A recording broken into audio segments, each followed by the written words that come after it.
Good morning dear students. Gear series में अभी तक हम स्पर गियर, हेलिकल गियर और उनके न्यूमेरिकल्स देख चुके हैं। लास्ट लेक्चर में हमने बेवल गियर का थियोरी पढ़ा था। आज की क्लास में हम उसके कुछ न्यूमेरिकल्स देखना चाहते हैं ताकि जो हमने थ्योरी पढ़ी है उसको हम यूज़ कर सकें। जो बेवल गियर के डिज़ाइन क्वेश्चंस किस तरह के होते हैं उनका हमको आइडिया लग सके। तो चलिए शुरू करते हैं।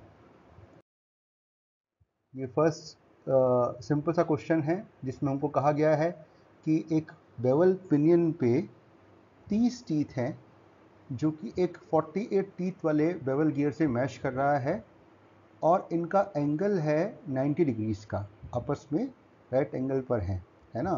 तो हमने आपको कहा था कल की क्लास में जब हमने बेवल गियर डिस्कस किए थे कि फर्स्ट काम जो हमको करना पड़ता है वो हमको निकालना पड़ता है कि what will be the angle subtended bye pinion and gear, जिसको हम उसका लीड एंगल कहते हैं, उसका हम कहते हैं पिच एंगल, सॉरी, ठीक है।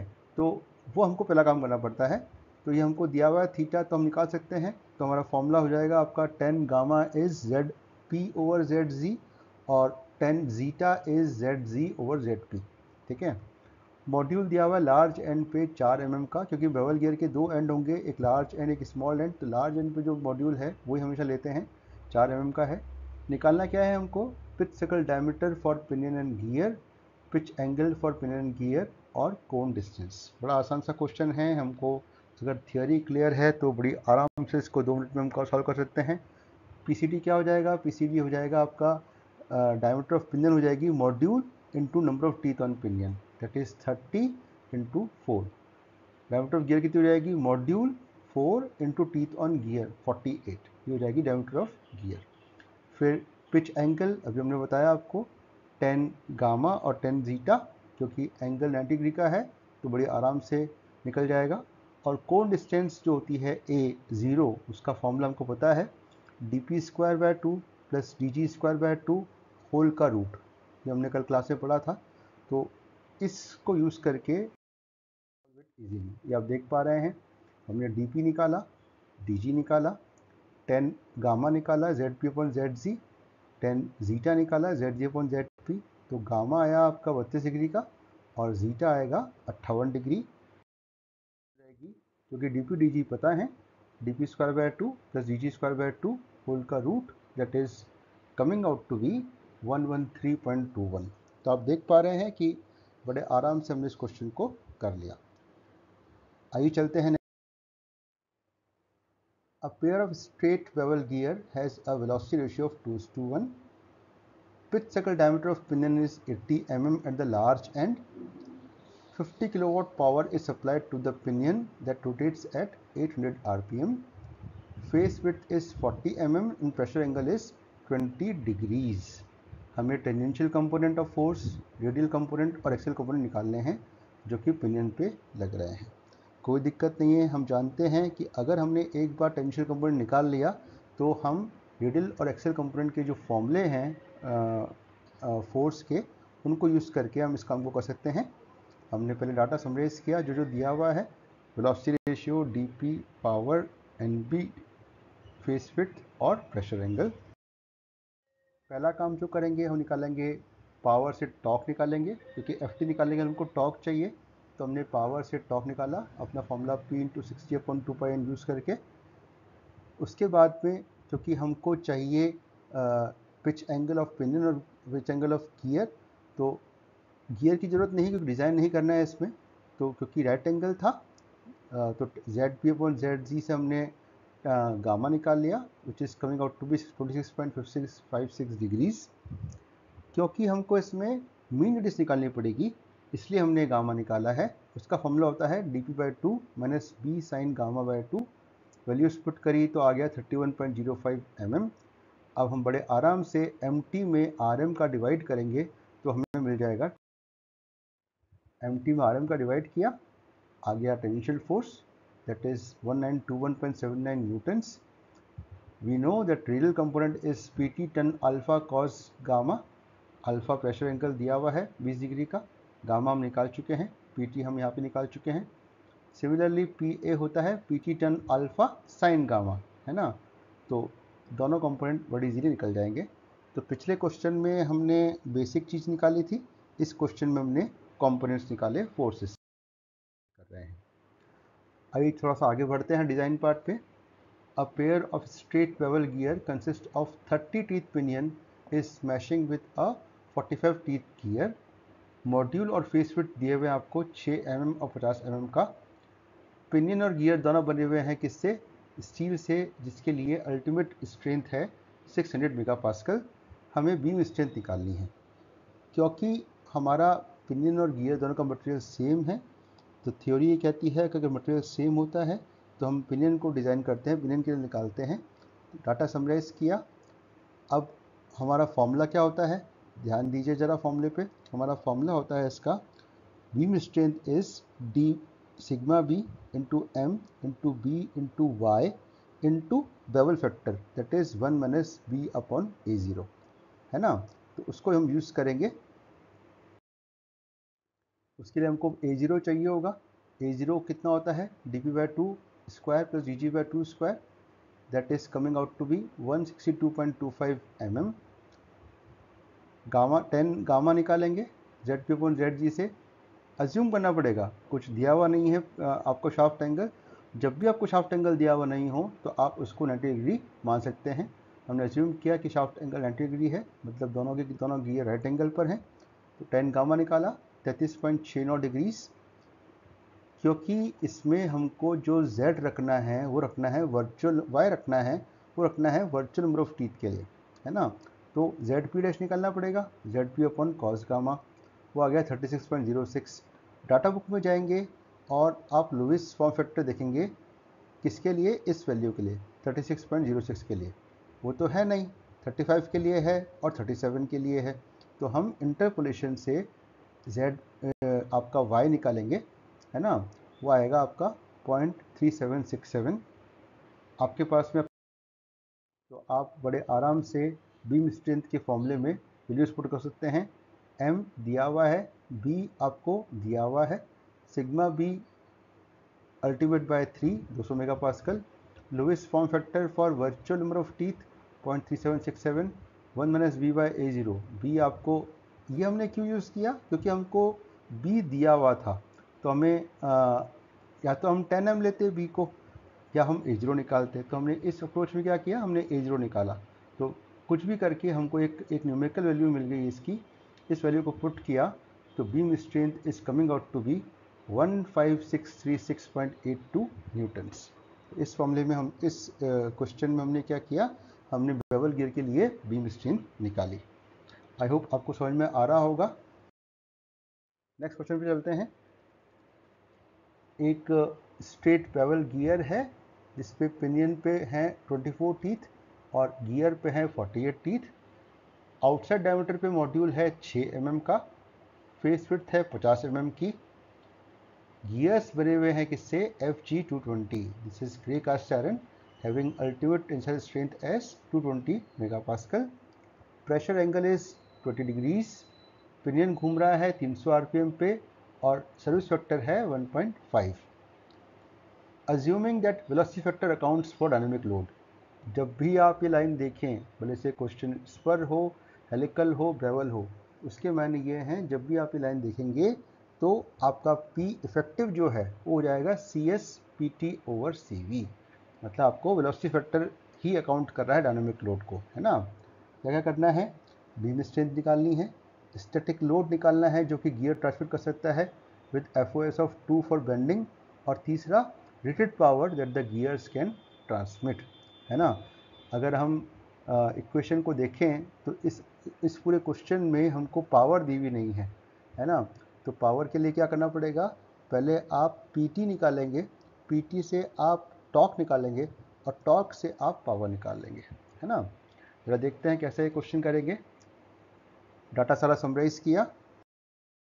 बीम स्ट्रेंथ निकालना आसान है, अभी हमने पिछले क्वेश्चन में निकाली है। DP निकाला, DG निकाला, A0 निकाला। शाफ्ट एंगल 90 डिग्री था तो 10 गामा हो गया आपका ZP/ZG। Virtual number of teeth निकाले, ZP अपॉन कॉस गामा। उसके लिए इंटरपोलेशन से डाटा बुक से Y निकाला, लुइस फॉर्म फैक्टर। फॉर्मूले में वैल्यू पुट करी तो आपका सिग्मा भी आ गया 5267.74 न्यूटन। समझा करेंगे, हमको चाहिए वेलोसिटी, है ना, ताकि हम CV निकाल सकें। वेलोसिटी निकाली, हम जानते हैं कि टीथ, दो तरह के टीथ के लिए CV दिया होता है, एक कट टीथ के लिए और एक जनरेटेड टीथ के लिए। तो हमने माना कि हमारे टीथ जनरेटेड हैं, अज्यूम किया। CV का फॉर्मूला होता है 5.6 upon 5.6 plus root V। CV आ गया 0.7883। अब हम जानते हैं कि अगर डिज़ाइन सेफ है तो SB should be equal to P effective into FS। P effective क्या हो जाएगा, CS PT ओवर CV। इस पूरी इक्वेशन में हमें SB पता है, CS पता है, CV पता है और FS पता है। तो PT अननोन हो गया, PT निकाल लिया। से हमने टॉर्क निकाल लिया PT टू डी/2 से, और टॉर्क से हमने पावर निकाल लिया। देख पा रहे हैं, आपको हो सकता है किसी क्वेश्चन में फोर्सेस निकालने पड़े, किसी क्वेश्चन में सिर्फ SB निकालना पड़े, किसी क्वेश्चन में डिज़ाइन करना पड़े, किसी क्वेश्चन में आपको पावर और टॉर्क निकालना पड़े। तो अब किसी भी कंडीशन में हम ये काम को आराम से कर सकते हैं। आगे चलते हैं क्वेश्चन नंबर 5 पे। A pair of straight bevel gear is made of grey cast iron FG200 having modulus of elasticity as 114 gigapascal, है ना। तो इसमें आपको ये दिया हुआ है, E दिया हुआ है 114 गीगापास्कल। सरफेस एंड्योरेंस स्ट्रेंथ दी हुई है 90 मेगापास्कल की। जैसे ही आपको मिलता है कि surface endurance strength sigma C आपको दिया हुआ है, तो आपको उसमें वियर का काम करना है। इसका मतलब वियर स्ट्रेंथ को निकालनी होगी, है ना।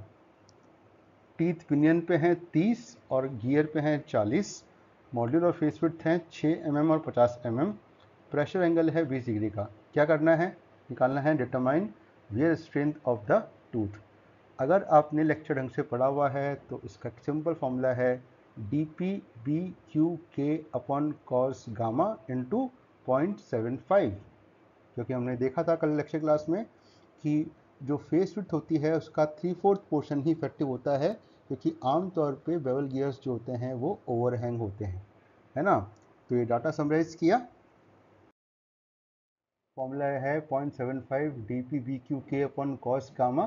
Diameter of pinion is module into number of teeth.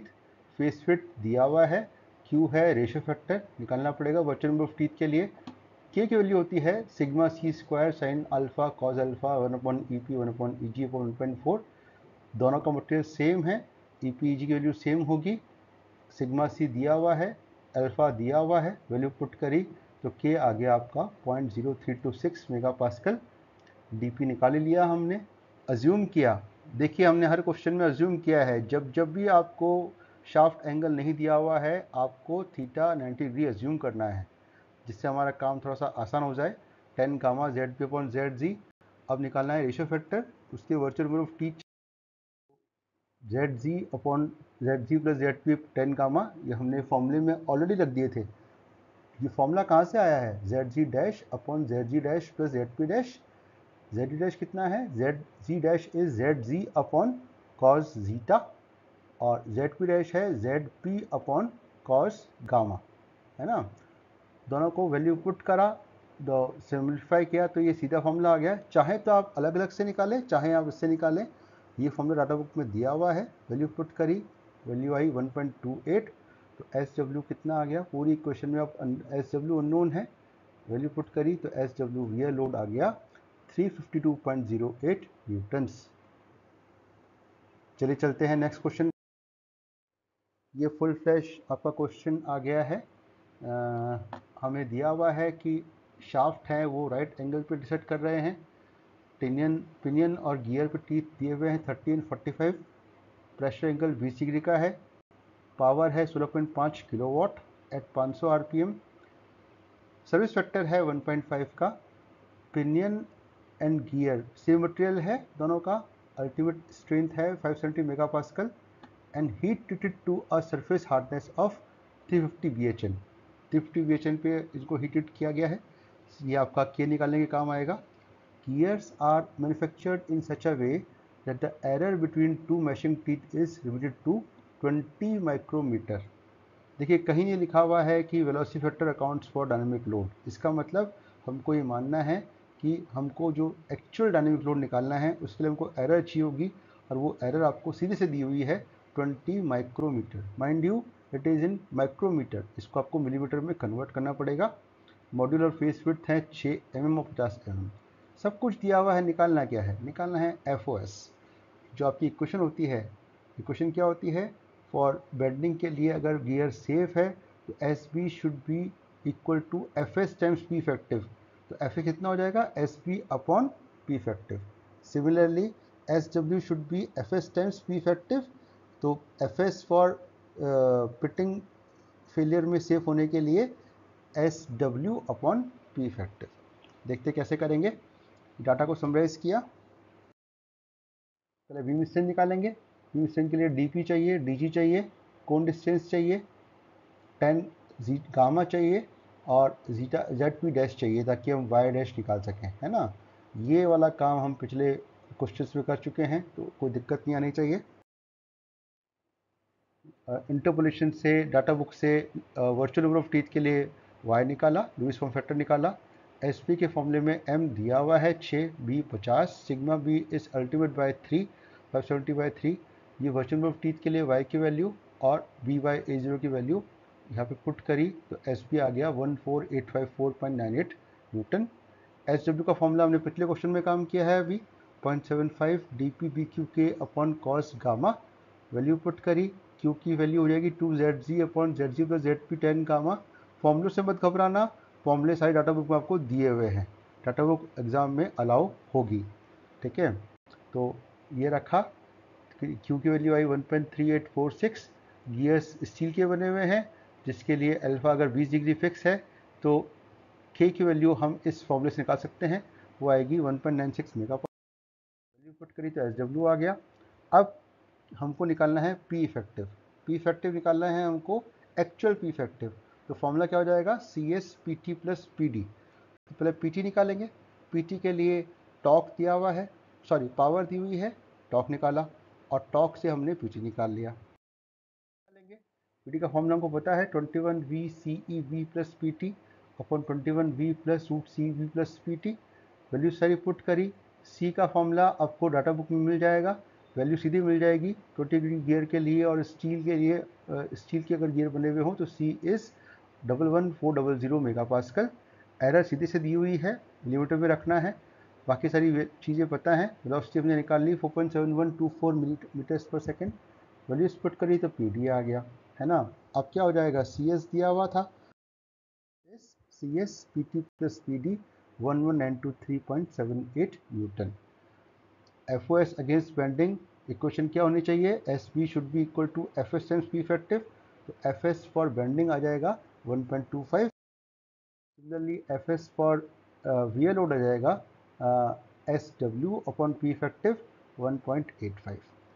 तो आपने देखा हमने ऑलमोस्ट सारे तरह के क्वेश्चंस कवर कर लिए इसमें बेवल गियर के डिज़ाइन में, और जो हमने थियोरी पढ़ी थी उसको हम यूज़ करके बड़े आराम से इन क्वेश्चंस को कर सकते हैं। I would recommend students that they should solve as many unsolved questions, as many questions as they can, so that their concepts gets strengthened और वो इस डिज़ाइन की प्रोसेस को समझ पाएँ। अगले लेक्चर में मिलते हैं जब हम वॉर्म गियर की बात करेंगे। Thanks for your kind attention.